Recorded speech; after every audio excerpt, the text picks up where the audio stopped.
Hello, my name is Sarah Jane Haney, and this is my Module 12 case study for EDL 852.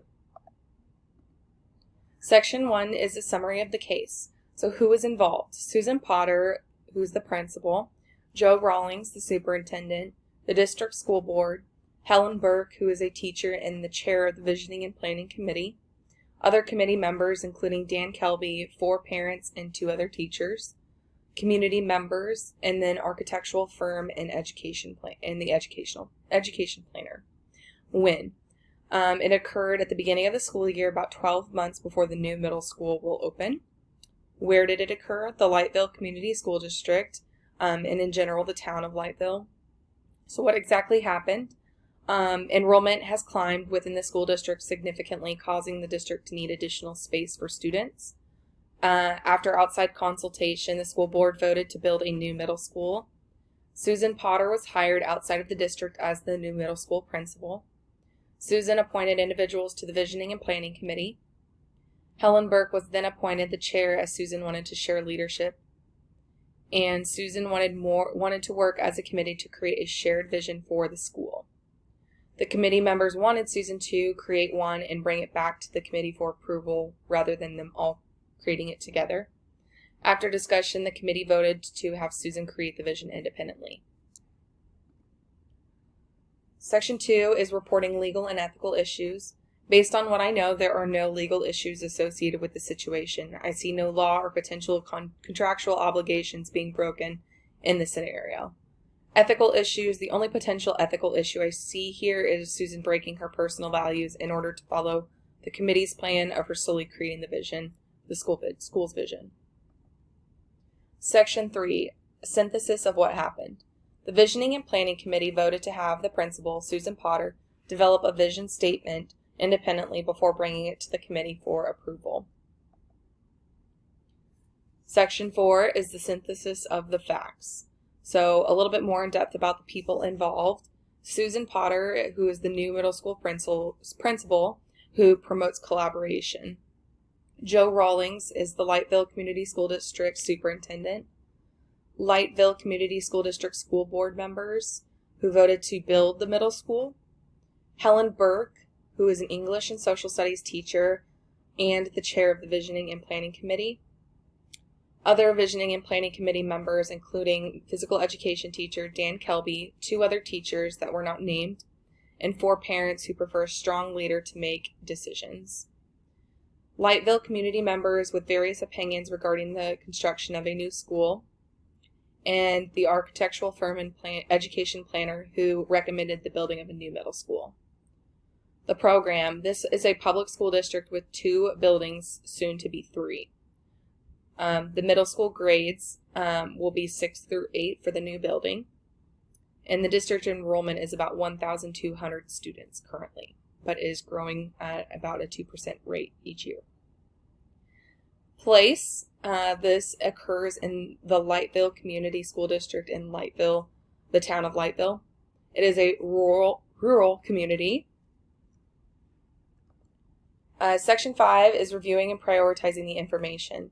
The stakeholders, based on the situation and the decision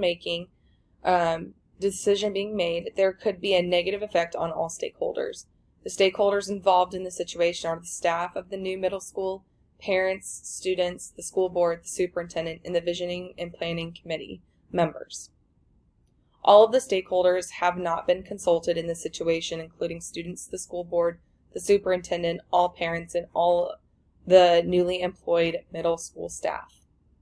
I think it is important to know what the vision statements are for the district and the other schools.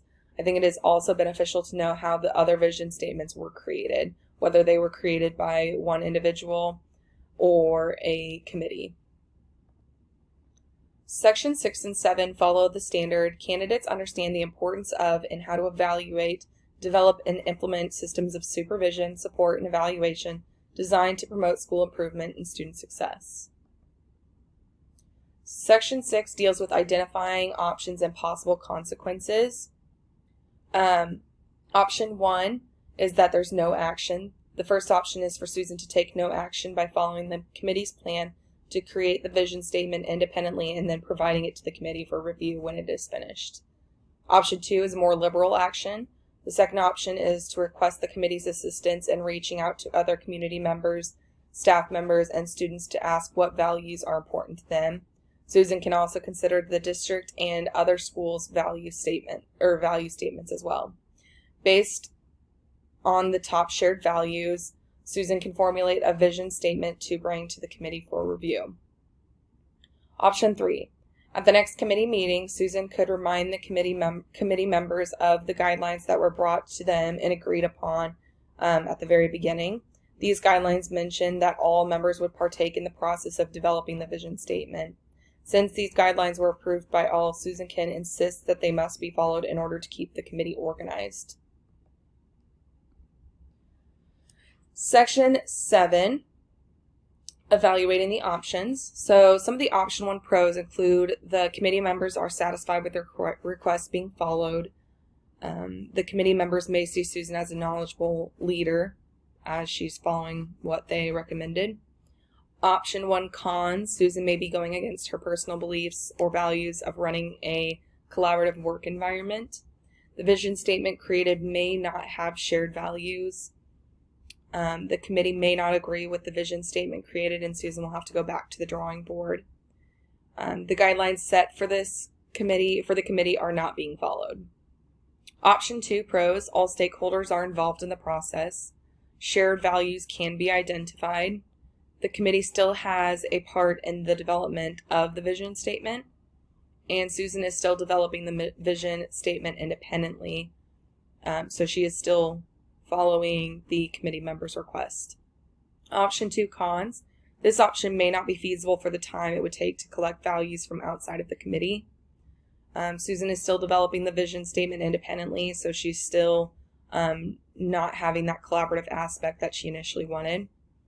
And the committee guidelines are still not being followed fully. Option 3 pros. The guidelines are recognized, considered, and potentially followed. The committee may agree that the guidelines should be followed, and the committee may follow Susan's plan to create a vision statement together.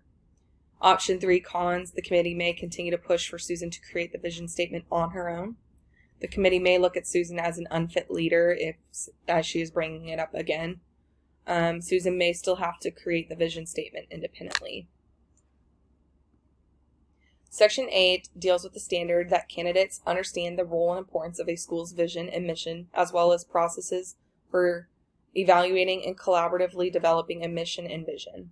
Candidates apply their understanding to 1. Evaluate an existing mission and vision statement. 2. Collaboratively design a school mission and vision that reflects a core set of values and priorities. And 3. Develop a comprehensive plan for communicating the mission and vision. So Section 8, choosing the best option. In my opinion, the best option to go with is Option 2. Option 2 requires that the committee reach out to other stakeholders to gather values. I will also look at the vision statement of the other schools in the district as a whole. I chose this option because all of the stakeholders are considered and can partake in the development of the vision statement. Section 9 focuses on that candidates can use their understanding and capacity to undertake and implement this work within a school setting. So Section 9, imagining implementing the decision. Implementation. In order to implement this option, I will begin by informing the committee of how I will create a vision statement. I will inform them of their responsibility to reach out to the community, students, and other staff members to gather their values. I will also then look at the district and individual school vision statements and pull out the values that are shared within those. After collecting stakeholder input and additional vision statements, I will find shared values among all. I will then use those shared values to create a vision statement, which I will bring to the committee for approval. Some of the likely outcomes include that 1 is that the committee will approve the vision statement that is created. Another outcome is that the committee will not approve the vision statement, and I will have to do additional research or alter my plan of action in order to create a vision statement that reflects shared values. All stakeholders should be made aware of the approved vision statement. Consequences. One potential consequence of this decision would be that the committee is hesitant to follow my direction to involve other stakeholders, causing me to reevaluate my decision. Another potential consequence is that the committee does not approve the vision statement and I have to go back to determine what my next steps are going to be. Plan B, if this plan of action does not work out, I will use the district vision statement to develop the middle school vision statement and bring this to the committee for review. So a personal reflection of the assignment. Through this assignment, I gained more knowledge on the importance of following the decision-making process in order to make the most effective decisions for all stakeholders. This assignment made an impact on my future as a school leader because I feel more prepared to make decisions that include stakeholders and provide the opportunity for collaboration.